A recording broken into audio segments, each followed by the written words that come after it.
Dialogue में आपको कहते हैं खुशामदीद। कल तहरीक इंसाफ के बानी को 8 मुकदमात में जमानतें मिली और पार्टी के अंदर इस पेशरफ्त पर खासी खुशी का इजहार हुआ, लेकिन उसी दौरान एक नया बाब खुल गया। रात गए बानी पीटीआई के हमशीरा अलीमा खान के बेटे शारेस को गिरफ्तार कर लिया गया और उन पर 9 मई के मुकदमात डाले गए और रिमांड पर भेज दिया गया। फिर आज सुबह उनके दूसरे बेटे शेर शाह को भी हिरासत में ले लिया गया। अभी आने वाला वक्त बताएगा कि ये महज इत्तेफाक है या किसी नए तूफान का पेश खैमा। सवाल ये भी उठ रहा है कि आया ये इकदाम अलीमा खान को खामोश कराने की कोशिश है या वाकई उनके बेटे किसी मुकदमे में पुलिस को मतलूब थे। दूसरी जानब ये बात पाकिस्तानी सियासत में बार बार दोहराई जाती है कि किसी भी सियासी कैदी की रिहाई महज कानूनी चाराजोई से मुमकिन नहीं होती, बल्कि उसके लिए सियासी हिकमत अमली और बैकडोर राब्ते भी नागुज़ीर होते हैं। लेकिन तहरीक इंसाफ पर यह तनकीद की जा रही है कि अदालतों में भरपूर मुकदमा तो लड़ रही है, मगर सियासी और पसे पर्दा कोशिशों में बार बार नाकामी का सामना हो रहा है। आखिर इसकी वजह क्या है? इसी दौरान एक और मामला अपोजिशन लीडर की नामजदगी का सामने आया। बानी पीटीआई ने महमूद खान अचकजई को इस ओहदे के लिए नामजद किया, लेकिन सियासी कमेटी के इजलास में इसी नाम पर इख्तलाफात देखने को मिले। तो क्या ये कहा जा सकता है कि पीटीआई में अब बानी के फैसलों को भी वीटो करने की रवायत जन्म ले रही है? इस पर यह खबर भी सामने आई कि पार्टी के अंदर कई बड़े रहनुमा खुद अपोजिशन लीडर को ओहदा हासिल करने के लिए सरगर्म थे और राब्ते भी कर रहे थे, और उनकी ख्वाहिशात का रास्ता रोकने के लिए बानी ने अचकजई का नाम दिया। इन तमाम चीजों पे हम बात करेंगे। मेरे साथ मौजूद होंगे पाकिस्तान तहरीक इंसाफ के सीनियर रहनुमा हैं, कानूनदान हैं, बैरिस्टर उबैर न्याजी साहब। बहुत शुक्रिया उमर साहब आपके वक्त का। बानी पीटीआई को 8 मुकदमात में रिहाई मिली तो पीटीआई की जानिब से खुशी मनाई गई, लेकिन फिर रात को अलीमा खान के एक बेटे को और आज दूसरे बेटे को गिरफ्तार कर लिया गया।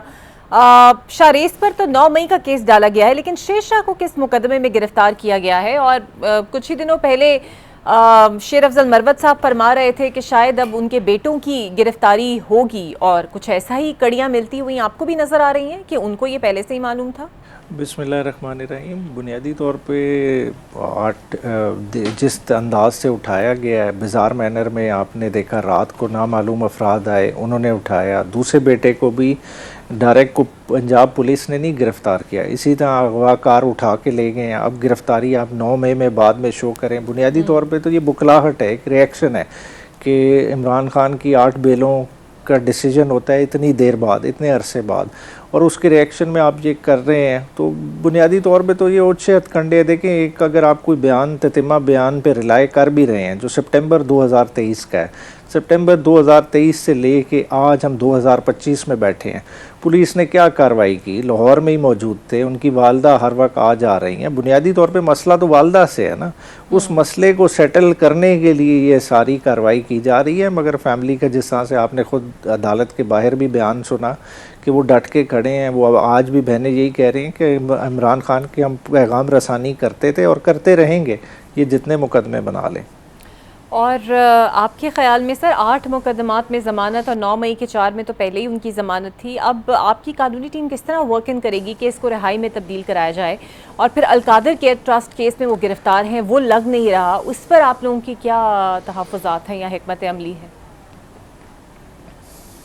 देखें, हिकमत अमली तो ये थी कि बुनियादी तौर पे छुट्टियों के दौरान भी, छुट्टियों से पहले भी भरपूर कोशिश की गई, छुट्टियों के दौरान भी कोशिश की गई कि इमरान खान की अलकादिर वाली अपील पे समाअत हो सके।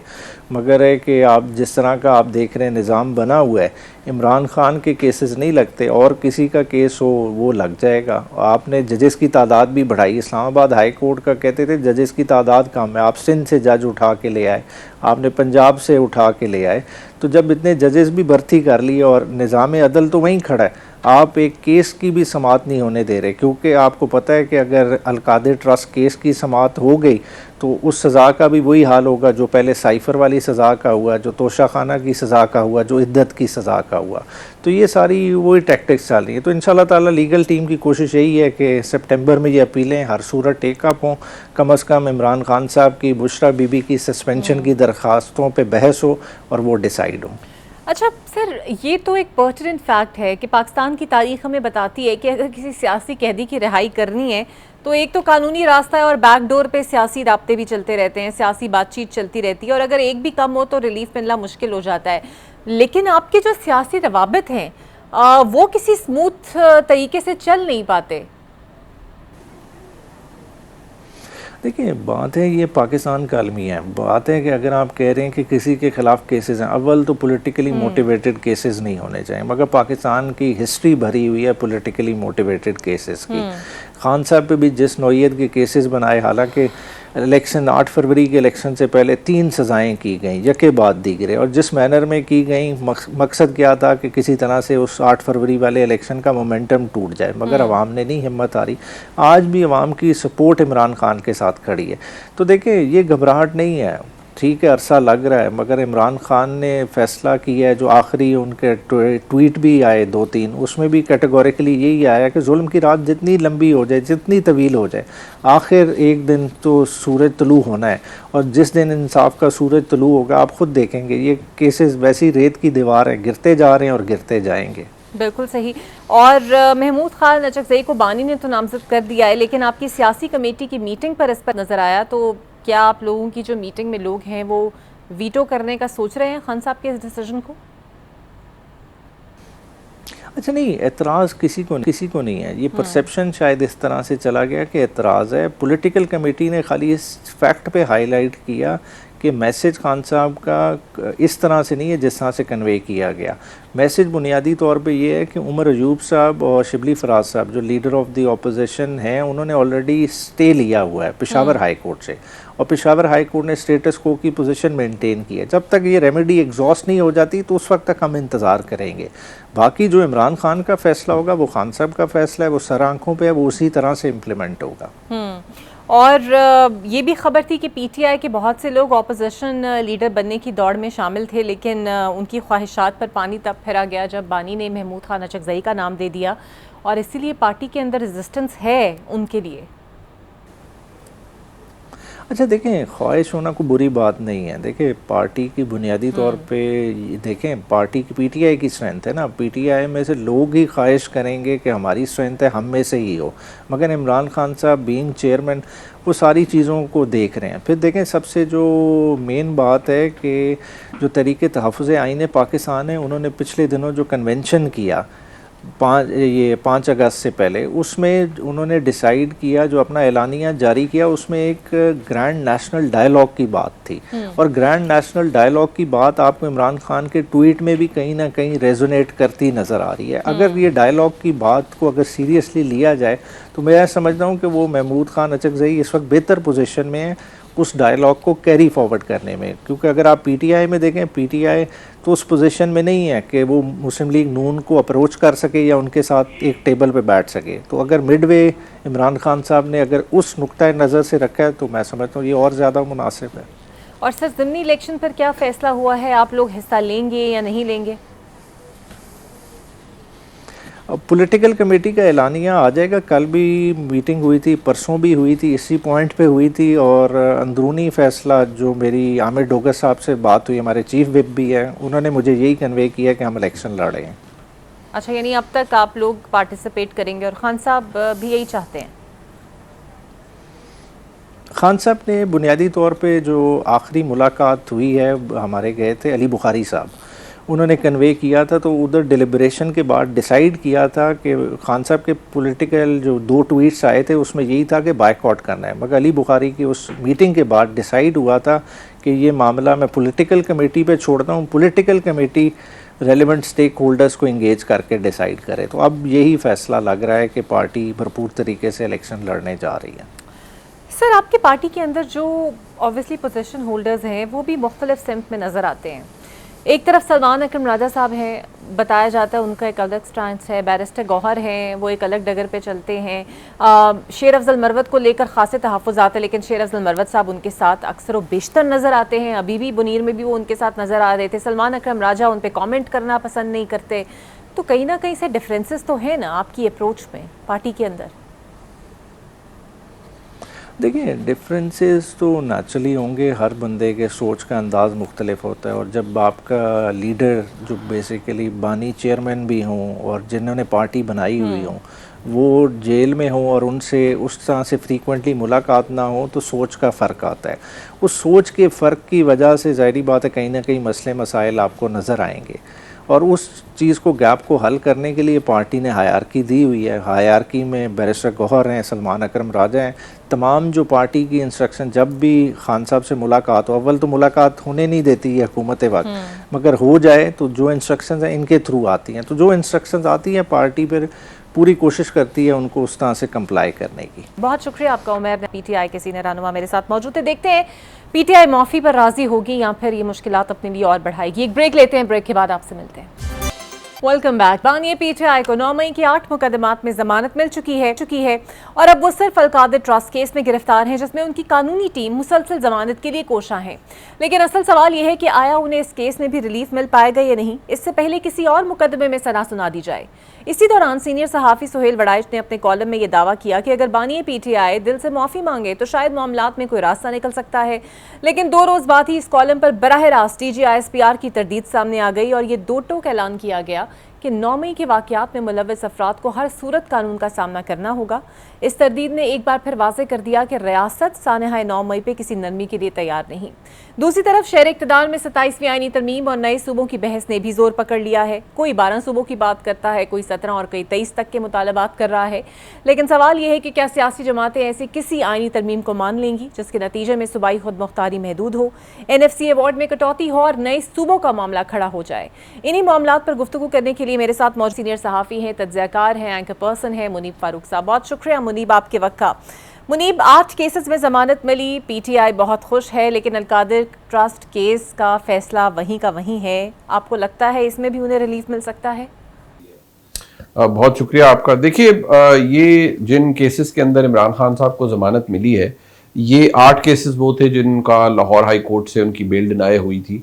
अब 9 मई के हवाले से इन केसेस के अंदर इमरान खान साहब का जो तमाम तर जिन केसेस में वो नामजद हैं उसमें तो उनकी बेल हो चुकी है, दुरुस्त बात है। लेकिन ये बात फैक्चुअली गलत है कि इमरान खान साहब का सिर्फ अभी वो जेल में इसलिए हैं कि वो अलकादिर ट्रस्ट केस के अंदर उनको सज़ा हुई है। पिछले साल नवंबर में जो वाक़यात हुए थे उसके हवाले से भी इमरान खान साहब को मुकदमात के अंदर पोस्ट अरेस्ट बेल रिक्वायर्ड है। वो तकरीबन 7 केसेस हैं जो रावलपिंडी इंसदाद दहशतगर्दी की अदालत के अंदर है और उन केसेस के अंदर भी इमरान खान साहब को पोस्ट अरेस्ट बेल यानी ज़मानत बाद अज़ गिरफ्तारी रिक्वायर्ड है। एक तो ये क्लैरिटी मैं आपके सामने रखता हूँ। दूसरा ये कि जो रिलीफ का मामला है, यहाँ कुछ ऐसी चीज़ नहीं है जो ये इस फैसले को अगर आप देखें तो बेल ऑर्डर है, ये बड़ा केयरफुली लिखा गया है। अदालत ने रिफ्रेन किया है कि वो मेरिट के ऊपर बात इसमें ना करें और अदालत ने नहीं की। रूटीन की कॉस्मेटिक जो टचेस हैं लैंग्वेज के वो दिए गए हैं, रादर देन दैट इसके अलावा कोई ऐसी इम्पॉर्टेंट या मटीरियल चीज़ इसके अंदर नहीं लिखी गई। अभी जो ट्रायल चल रहे हैं उनमें जो 9 मई के केसेस हैं जितने भी, उसमें सबसे अहम ट्रायल GHQ हमला केस है और GHQ हमला केस के अंदर ये वो वाहिद केस है जिसके अंदर इमरान खान साहब को चार्जशीट किया जा चुका है और ये पिछले साल दिसंबर में किया गया था। लिहाजा अब देखना यह है कि जो शवाहिद दिए गए हैं वो क्या काफ़ी होंगे और उनके बेसिस के ऊपर क्या फैसले इमरान खान साहब का खिलाफ आएगा, ये सिर्फ अदालत बता सकती है, वक्त बता सकती है। बिल्कुल सही। मुनीब, सुहेल साहब ने कॉलम लिखा और काफ़ी चर्चा रही उसकी सोशल मीडिया पर, अखबारात के अंदर भी। कहाँ पर वो चीज़ों को कंफ्यूज कर गए, क्योंकि DGISPR ने वाज़ेह तौर पर इसकी तरदीद कर दी कि ना ही कोई ऐसा इंटरव्यू हुआ है, ना ही कोई अलग से मुलाकात हुई है। और अब तो ये भी इतलात हैं कि जनाब जिन्होंने वो फंक्शन कराया वो भी एम्बैरेस्ड हैं। खुद मोहसिन नकवी साहब ने भी गुस्से का इजहार किया। देखिए, जो मैं नहीं समझता जितने ज़ीरक सहाफ़ी सुहेल वड़ाइच साहब हैं, मतलब मैं उन्हें लफ्ज़ों का जादूगर कहता हूँ, तो मुझे नहीं लगता कि सुहेल वड़ाइच साहब दानिस्तन ऐसी कोई गलती उनसे हो सकती है। मेरे ख्याल में मसला उस इंटरप्रटेशन का है, उस तशरीह का है जो हम आम तौर पर यहाँ पर करते हैं। जो माफ़ी का मामला है, देखिए पाकिस्तान की जो मुक्तदरा है वो इसे पाकिस्तान की जो 9 मई 2023 है इसको सिर्फ फ़ौज का मुकदमा नहीं समझती, वो समझते हैं कि ये पाकिस्तान का मुकदमा है। लिहाजा उनके नज़दीक अगर कोई शख्स या ये सोचे या तसव्वुर करे कि 9 मई का फैसला अगर हो गया, 9 मई के ऊपर अगर माफ़ी मांग ली जाए तो तमाम मामलात आगे बढ़ जाएंगे, तो ऐसा नहीं होगा। ये नॉन नेगोशिएबल चीज़ है जिसको पाकिस्तान की एस्टैब्लिशमेंट, पाकिस्तान की मुक्तदरा समझती है और जब तक यही मामलात हैं, यही निज़ाम है, ये ऐसा ही चलेगा। सो मैं नहीं समझता कि सोहेल वड़ाइच साहब ने इसको कोई मिक्स किया होगा। मसला दरअसल यहाँ पर वो बैनुस्सुतूर जो तशरीह उसकी कर दी गई है और जिस तरह से चीज़ें डिड्यूस की गई हैं वो बात है। और दूसरा जो शायद एतराज़ है वो शायद लोगों को ये लगता है कि वड़ाइच साहब ने कोई ये इंप्रेशन दिया है कि ये सिर्फ उनकी मीटिंग थी, उसमें दीगर लोग भी शामिल थे। उसमें फील्ड मार्शल साहब ने मुख्तलिफ उमूर के ऊपर गुफ्तगू की, खिताब भी किया, लेकिन उसमें ऐसा नहीं है कि ये कोई एक्सक्लूसिव या वन ऑन वन मुलाकात थी, दीगर लोग भी मौजूद थे। लेकिन जो चीज़ें वड़ाइच साहब ने उसमें तहरीर की है, मेरे ख्याल में वो अपने पैराए में तो कोई बहुत नई चीज़ भी नहीं थी, हमें बहुत सारी चीज़ों का पता था, लेकिन मुझे लगता है उसकी तशरीह की वजह से आज DGISPR को ये ज़रूरत महसूस हुई कि वो इसकी फुल एंड फाइनल एक्सप्लेनेशन दें। आपकी नज़र में 9 मई पर माफ़ी ये एक डेडलाइन है और इससे आगे बात मजीद नहीं बढ़ सकती? देखिए, अगर बढ़नी होती अब तक तो बढ़ चुकी होती। मैंने जैसे अर्ज किया कि वो एक ऐसा बुनियादी मकसद, एक ऐसा बुनियादी इशू बन गया है कि 9 मई को पाकिस्तान की फ़ौज, पाकिस्तान की हुकूमत, ये रियासत पाकिस्तान का 9/11 समझती है और वो नहीं समझते कि इस पूरे मामले को सरफ नज़र किया जा सकता है या इसको फॉरगो या फॉरगिव किया जा सकता है। तो जब तक ये मौक़िफ़ मौजूद है, जब तक ये तमाम अंडरस्टैंडिंग मौजूद है, उस वक्त तक तो हम इस पूरे चक्कर से बाहर नहीं आ सकते। अच्छा मुनीब, ये बताइएगा, बानी ने महमूद खान अचकज़ई का नाम नामज़द किया है अपोजिशन लीडर के लिए। इस्टेब्लिशमेंट का मुमकिन रद्द अमल आप कैसे देखते हैं? क्योंकि वो एक ऐसी शख्सियत है जिन्हें इस्टेब्लिशमेंट मुखालिफ और उनके अकायद के हवाले से एक अलग तस्वुर किया जाता है, लेकिन हाल ही में उन्होंने ग्रैंड डायलॉग की भी बात की है और बानी ने उनको चूज़ कर कौन सी हिकमत अमली अपनाई है? देखिए, जहाँ तक सवाती साहब का ताल्लुक है तो सवाती साहब को अगर इमरान खान साहब ने नामजद किया है तो ये जानते हुए नामजद किया है कि शायद उनका ताल्लुक या उनकी कोई किसी जगह तक छोटी मोटी रसाई हो। वो अलहदा बात है कि मैं समझता हूँ कि आज़म सवाती साहब के भी वो क्रेडेंशियल्स नहीं हैं कि वो इमरान खान साहब के लिए इस वक्त कुछ नेगोशिएट कर सकें। लेकिन जब उन्होंने कहा है तो पार्टी जो मर्जी कहती रही, ये तो इमरान खान साहब का हुक्म है। जहाँ तक महमूद खान अचकज़ई साहब की है तो वो बहुत काबिल एहतराम शख्सियत है, वो तहरीक इंसाफ का हिस्सा नहीं है, वो एक इंडिपेंडेंट शख्सियत है, उनका मौक़िफ़ सबके सामने है। मैं समझता हूँ कि उनको ये देना एक लिहाज से तो इमरान खान साहब का बड़ा बेहतरीन फ़ैसला है कि वो शायद एक कदावर शख्सियत के तौर पर बात भी कर पाएंगे as leader of the opposition, और सिलसिला भी शायद हुकूमत पर तनकीद भी कर पाएँ और बात भी कर पाएँ। लेकिन फिर शायद इशू ये भी होगा कि एक तनकीद ये तरीके इंसाफ पे ऑलरेडी आ रही है कि आपके अपने अंदर कोई इस काबिल है ही नहीं कि वो यहाँ आकर लीडर ऑफ द अपोजिशन बन सके, यानी इतना कहत है पार्टी के अंदर।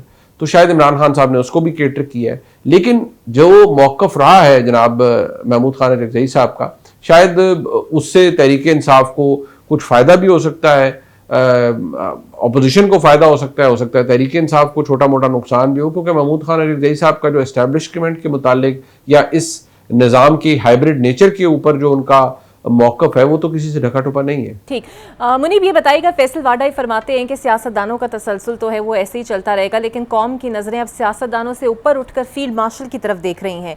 आपको लगता है कि सियासी निज़ाम की जगह यही मॉडल आगे बढ़ेगा? देखिए, मॉडल तो फिलहाल ये जो चल रहा है यही बढ़ेगा, और इस मॉडल की जो नेचर है वो सुपर हाइब्रिड या अल्ट्रा हाइब्रिड है, वो भी ऐसी ही नज़र आ रही है।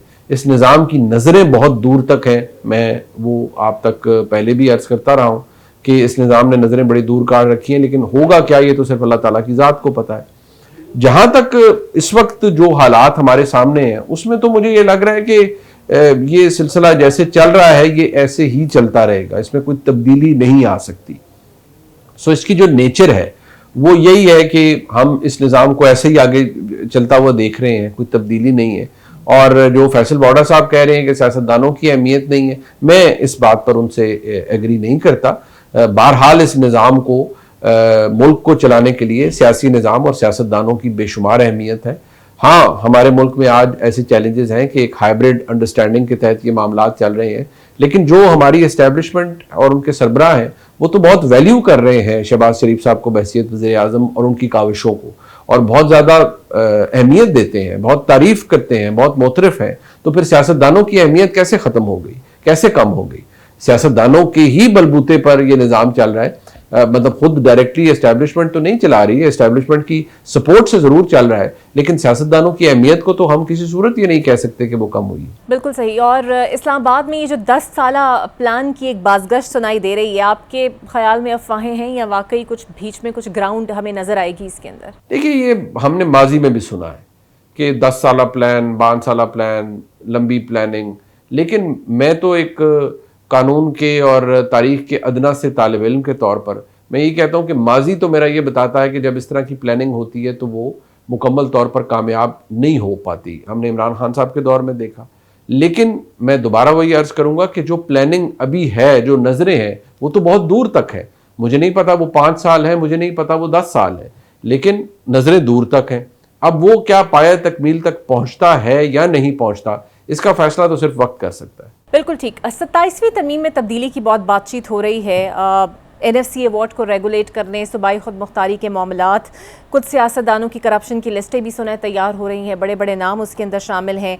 और जिस तरह मौलाना फजलुर रहमान चाहते हैं कि फाटा की भी कुछ शक्ल और तब्दील हो जाए, आपको लगता है ये सारी तब्दीलियां मुमकिन होंगी? देखिए, इस हवाले से बातें तो हो रही हैं, लेकिन हुकूमत तो इस पर पिन ड्रॉप साइलेंस रखे हुए है कि नहीं जी, 27वीं तरमीम का कोई वजूद ही नहीं है, जरूरत ही नहीं है। लेकिन मैं अभी भी समझता हूं कि कुछ अनफिनिश्ड एजेंडा तो ये मौजूद है कि जो चीजें 26वीं आईनी तरमीम में नहीं हो पाई वो उनके लिए शायद 27वीं तरमीम की जाए।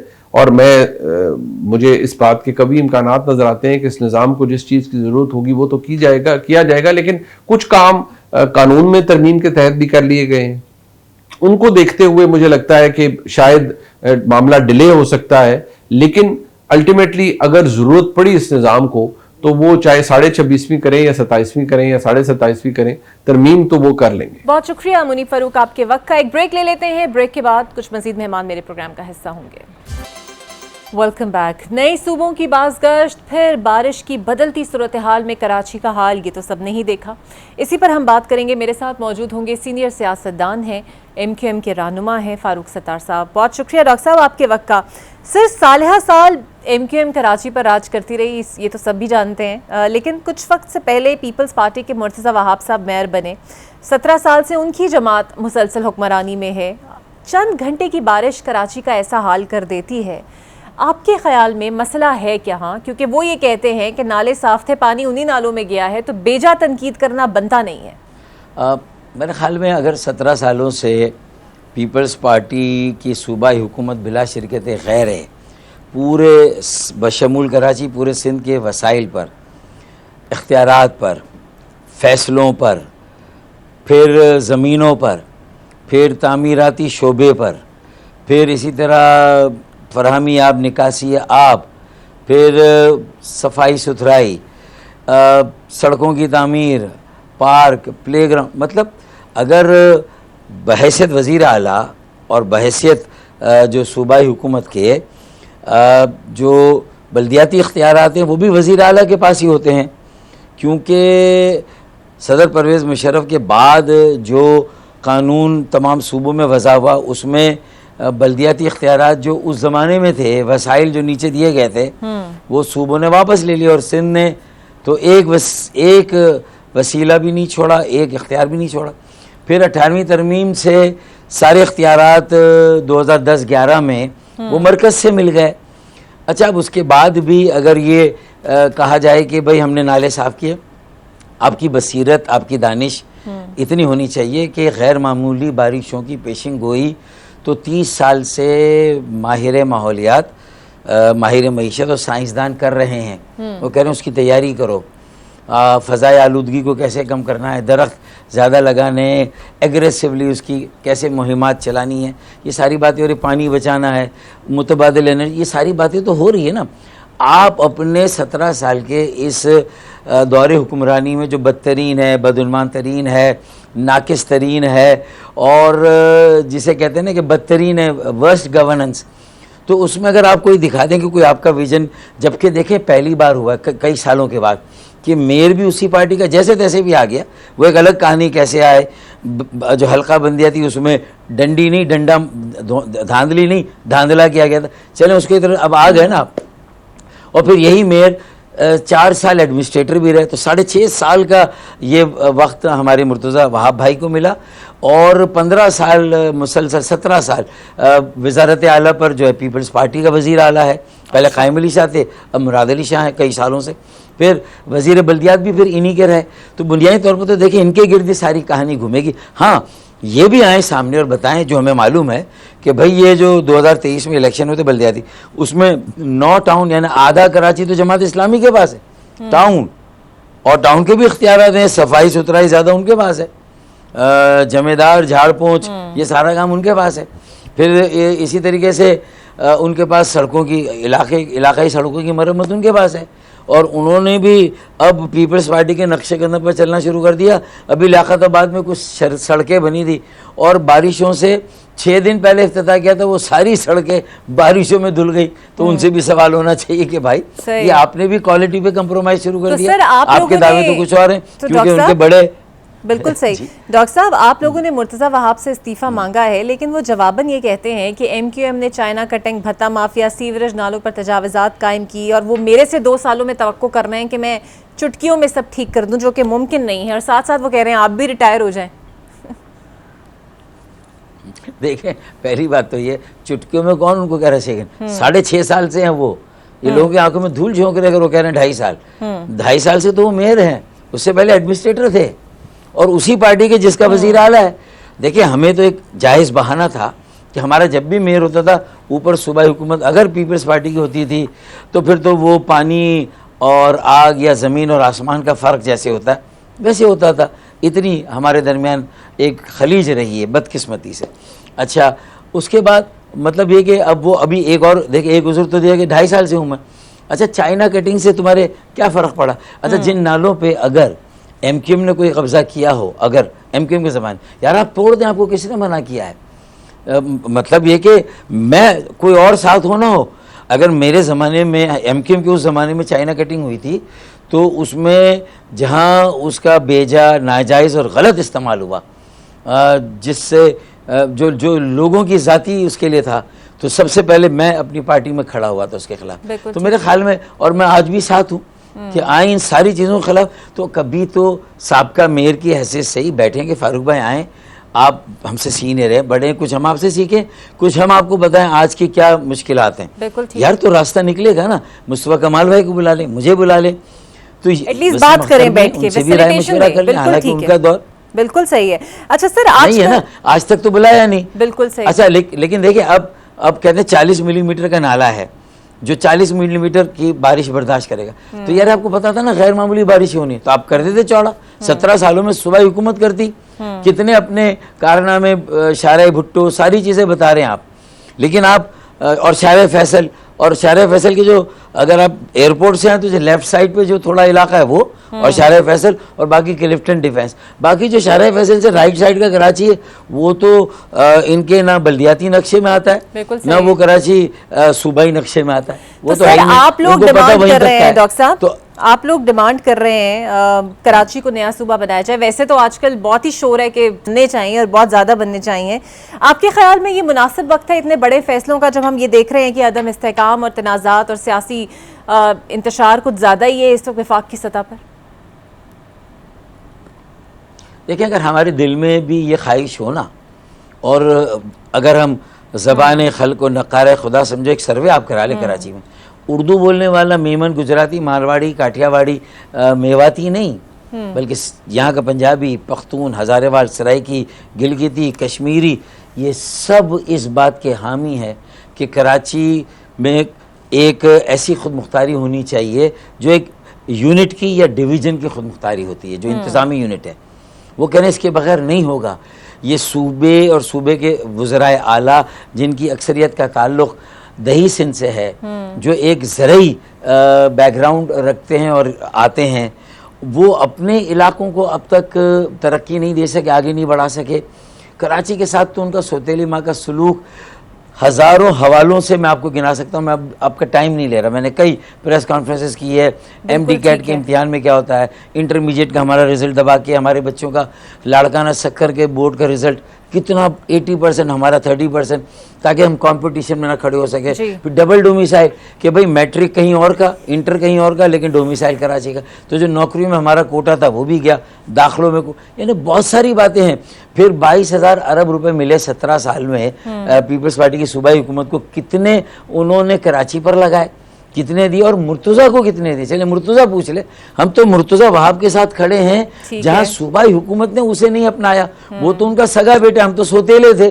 तो अपने सगे बेटे को, चूंकि वो कराची का है, कराची में पैदा हुआ, यहाँ से मैट्रिक और इंटरमीडिएट किया, तो शायद उसके साथ भी वही सुलूक डॉक्टर साहब, चूंकि आप हमारे मेयर के साथ बिल्कुल सही, चूंकि आप सर ऑब्वियसली विफाक के मसाइल से आगाह हैं, तो ये सूबों की आड़ में एक और मंसूबा जिसकी बाज़गश्त हमें सुनाई दे रही है, हो सकता है वो पक जाए, वो ये है कि सूबाई कार्ड दिखाकर 27वीं तरमीम पास हो, NFC अवार्ड में सूबों की खुद मुख्तारी कम हो जाए। सीरियस नौयत के इस पर एतराज़ात हैं, इस बुनियाद पर कटौती का मंसूबा है। तो आप लोग सूबों के साथ साथ इस तरमीम में जो बाकी चीज़ें होंगी उसका भी साथ देंगे? देखिए, सूबों की बात तो हमने आज तक की नहीं है। हमने तो सूबाई खुद मुख्तारी की बात की थी, लेकिन हमें उसकी इतनी बड़ी कीमत अदा करनी पड़ेगी कि जो बल्दियाती इख्तियारात मुशर्रफ साहब के ज़माने में थे वो भी ले लिए। हालांकि गारंटी दी थी रज़ा रब्बानी ने, गारंटी दी थी उस वक्त के जितने भी सियासी अकाबरीन थे, 26 रुकनी कुल जमाती बाई कैमरल, यानी पार्लियामान की जॉइंट दोनों हाउस की कमेटी थी। उन्होंने कहा था नहीं जी, और उसकी जो हमारी ऑब्जर्वेशंस जो थी ना और एप्रीहेंशंस, उसकी एक पूरी लिस्ट है, उसके साथ एक कॉमेंट्री गई है। अगर आप पढ़ें 18वीं तारीख, तो कहा गया था कि बल्दियाती खुद मुख्तारी, मकामी खुद मुख्तारी की अपनी अहमियत है, उस पर बात होगी, और जो इख्तियारात हैं वो नहीं ली जाएंगे। 140A की स्पिरिट को कायम रखा जाएगा, लेकिन उसकी ऐसी धज्जियाँ उड़ाई गई। सारे इख्तियारात सूबों के, मकामी हुकूमत बल्दियात के ले लिए गए, मरकज़ से 18वीं तरमीम ने दे दिए। बद इंतज़ामी हो गई, संभले नहीं सूबे इनसे। 15 सालों में क्या गुल खिलाया भाई। एक काम ऐसा बता दें, K4 नहीं हो सका, देखें ना, K2 मुस्तफ़ा कमाल भाई ने किया, 10 crore gallon, K3 Mustafa 10 crore gallon यौमिया इजाफी पानी, 10 करोड़ यौमिया गैलन इजाफी पानी मैं लाया, तो 20 करोड़ तो मैं और MQM लाई ना। लेकिन पीपल्स पार्टी 17 सालों में, जब से उनका वजीर आला और 6.5 साल से एडमिनिस्ट्रेटर मेयर है, तो वो क्यों नहीं ला सके? बिल्कुल इसका जवाब तो देना होगा। 22,000 अरब रुपए, बिल्कुल सही, आप दुरुस्त फरमा रहे हैं। ये जो वादे आप फरमा रहे हैं, बिलावल ने शहबाज शरीफ साहब को रिसेंटली ताने दिए, शहबाज स्पीड स्लो का उन्होंने ताना दिया और कहा कि कुछ वादे उन्होंने पूरे नहीं किए, लेकिन कुछ वादे आप लोगों से भी किए थे शहबाज शरीफ साहब ने, वो पूरे हुए? शहबाज शरीफ साहब का सबसे बड़ा वादा ये था कि उन्होंने गारंटी ली थी जरदारी साहब की और बिलाल भुट्टो जरदारी की, जब PDM-1 में हम गए थे, और मौलाना फजलुर रहमान ने भी, कि भाई हम इनसे डिलीवर कराएं, क्योंकि मामला तो सूबाई खुद मुख्तारी के बाद सूबों के से ज़्यादा मुताल्लिक़ है ना, मरकज़ से भी है। हाँ, उन्होंने हमारी एक बात मानी, जो काम पीपल्स पार्टी से वाटर बोर्ड सूबाई हुकूमत से नहीं हुआ 14 सालों से, वो K4 का 26 करोड़ गैलन यौमिया इजाफी पानी, वो हमारी कहने पर, मिन्नत पर वो लेके उन्होंने दे दिया मरकज़ को और वापडा को, और अल्हम्दुलिल्लाह वापडा ने आज 72% उस पर काम कर लिया है। इसका मतलब ये है कि वापडा ने डिलीवर किया, और अगले साल ये पानी कराची को मिल जाएगा। अगर ये सूबे में रहता, वाटर बोर्ड के पास रहता, तो ना होता। तो चलें, एक काम उन्होंने किया। फिर 20 अरब रुपए हमें दिए सड़कों के लिए, जो 24-25 के थे, 25-26 के और आएंगे, तो 40 अरब रुपए की सड़कें, नालियाँ, निकासी, आपके जो मोहल्लों गलियों के काम इंशाअल्लाह हम कराएंगे। तो अल्लाह ने चाहा, कम अज़ कम हमारी तरफ से, मरकज़ की तरफ से हमें ये मिला, तो हम ये काम करा रहे हैं, तो कम अज़ कम उनकी तरफ से लोगों के आंसू पहुँचने के लिए तो कुछ मिल रहा है। हाँ, महंगाई है, बेरोज़गारी है, टैक्सों में कमी, जो वफाकी महकमे कराची में, उनमें जो भर्तियाँ हो रही हैं, उनमें भी डोमिसाइल का वही चक्कर और मसला चल रहा है, डबल डोमिसाइल वाले ले जा रहे हैं, जो असली डोमिसाइल उसको नहीं मिल रहा। तो बहुत सारी बातें अभी तय होना बाकी, बहुत ज़्यादा है, लेकिन वादे भी हैं और शिकवे भी हैं, और इस सब के साथ हम भी हैं। एक ब्रेक ले लेते हैं, ब्रेक के बाद आपसे मिलते हैं। Welcome back. मेरे साथ मौजूद होंगे पाकिस्तान पीपल्स पार्टी के सीनियर रहनुमा और साबिक वफाकी वजीर कमर ज़मान कायरा साहब। बहुत शुक्रिया कायरा साहब आपके वक्त का। कायरा साहब, बानी को कुछ केसेस में, बानी PTI को कुछ केसेस में रिलीफ मिला है, ज़मानत उनकी मंजूर हुई है, लेकिन आज दोपहर और कल रात को अचानक से पुलिस को याद आ जाता है कि अलीमा खान के बेटे 9 मई में मुलव्वस है और उन्हें उठा लिया जाता है। तासुर ये आता है कि ये एक सियासी इंतकामी कार्रवाई है, आपको भी यही महसूस होता है? जी यकीनन, अगर इस तरह का कोई हरकत की जाएगी और अचानक ऐसे हरकतें की जाएंगी तो लोगों की यकीनन यही तासरात होंगे, भले कोई गुनाहगार हो या बेगुनाह, लेकिन उससे फर्स्ट इंप्रेशन तो यही जाएगा। बिल्कुल सही। और आप समझते हैं कि ये इकदाम उल्टा पड़ जाएगा हुकूमत को और जो स्टैंड हुकूमत बिल्ड करती आ रही है उसको नुकसान होगा? देखिए जी, हुकूमत को क्या उल्टा पड़ता है, इन हुकूमतों ने माजी में जो किया है अभी भी ऐसा कुछ उल्टा क्या पड़ना है। अनफॉर्चुनेटली अगर ये गलत है, मुझे तो पता नहीं, लेकिन the way things are moving is not good और इसके नताइज यकीनन ना सोसाइटी के लिए अच्छे होते हैं ना हालात के लिए अच्छे होते हैं। बिल्कुल सही। कारी साहब, इजाज चौधरी हो, यास्मीन राशिद हो, इन तमाम के 9 मई के केसेस में चालान भी पेश हुए, सजाएं भी इन्हें हो गई, लेकिन बानी पीटीआई के केसेस में ना तो अब तक चालान पेश हुआ ना ट्रायल शुरू हुआ। आपको ये अजीब नहीं लगता, क्योंकि जिसे असल जिम्मेदार और कसूरवार ठहराया जाता है उसके लिए अभी तक कुछ शुरू नहीं होता और दोहरा रवैया नजर आता है कि बाकी लोग कुर्बानी का बकरा बन रहे हैं? बात कुर्बानी के बकरे की है ही नहीं जी, वो भी कौन सा इसमें रिहा हो चुके थे, उनके खिलाफ भी केस चल रहा था और यही केस की कमजोरियां हैं या यही चीजें हैं जिनकी बुनियाद पे अदालत ने उनको बेल दी है। बिल्कुल सही। और उनके लिए चालान पेश ना होना ब्लेसिंग बन गया एक तरह का। बिल्कुल ठीक। आपकी नज़र से गुजरा होगा, सुहेल वड़ाइच साहब ने एक कॉलम लिखा और उसके बाद काफ़ी माफ़ी तलाफ़ी के हवाले से बातें हुई, लेकिन गुज़िश्ता रोज़ DG ISPR ने इसकी मुकम्मल तौर पर तरदीद कर दी 3 दिन बाद इस वाक़े की। आपके ख्याल में कोई कन्फ्यूजन हो सकती है सुहेल वड़ाइच साहब को, या असल मामला हो क्या सकता है? ये बड़ा अचंभे का मामला है जी। सुहेल वड़ाइच साहब एक ऐसे सहाफ़ी हैं जो इस तरह की अपने तई बात नहीं कर सकते। DG ISPR भी इतने जिम्मेदार अफसर हैं कि वो उसको कैटेगरिकली इस तरह डिनाई नहीं कर सकते। तो ये बात अभी तक समझ नहीं आई कि ऐसा क्या हुआ है, क्योंकि सुहेल साहब ने जो बातें की हैं, DG साहब की बातें जो उन्होंने कहा वो ये था कि ये कोई इंटरव्यू नहीं था। इंटरव्यू की सूरत में उनका इंटरव्यू हुआ या गुफ्तगू हुई और उस गुफ्तगू के अंदर से जो बातें हुई तो वो सुहेल साहब ने रिपोर्ट की है, क्योंकि कंटेंट को डिनाई मेरा ख्याल है नहीं किया गया अभी तक। उस अकरेंस को या इस इवेंट को डिनाई किया गया कि जी कोई इंटरव्यू नहीं हुआ।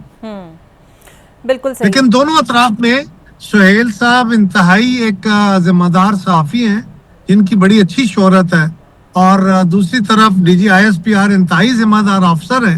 तो दोनों अतराफ से अभी कोई बात हतमी तौर पे कहना पॉसिबल नहीं है। सुहेल वड़ाइच साहब को भी अपनी पोजीशन जो है वो वाजे करनी चाहिए। बिल्कुल सही, बगैर इसके खामोशी इख्तियार किए रखें। अच्छा सर, आजकल एक बाज़गश्त आप तक भी पहुंची होगी, हम तो रोज़ ही सुन रहे हैं, कोई ना कोई कह रहा है कि सूबे बढ़ाए जाएं। कोई कहता है 12 बना दे, कोई कहता है 33 बना दे, कोई कहता है 27 बना दे, और खबरें ये आ रही हैं कि नया सूबों का कार्ड दिखा के 27वीं तरमीम को पास कराया जाएगा। पीपल्स पार्टी की क्या पोजीशन है सर इस पर?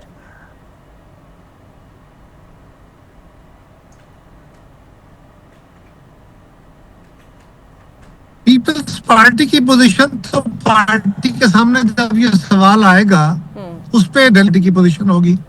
मैं सूबे बनना कोई मजाका खेज बात नहीं है, कोई उसमें मजाका नहीं है।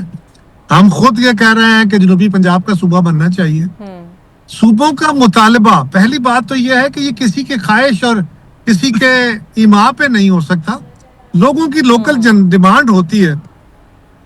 जब अगर डिमांड आए, उस डिमांड के ऊपर उसका जो लीगल तरीका कार है वो इख्तियार कर लिया जाए और फिर सूबे बन जाते हैं तो कोई अर्ज नहीं होता।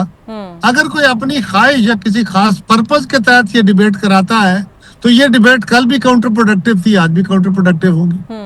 बिल्कुल ठीक।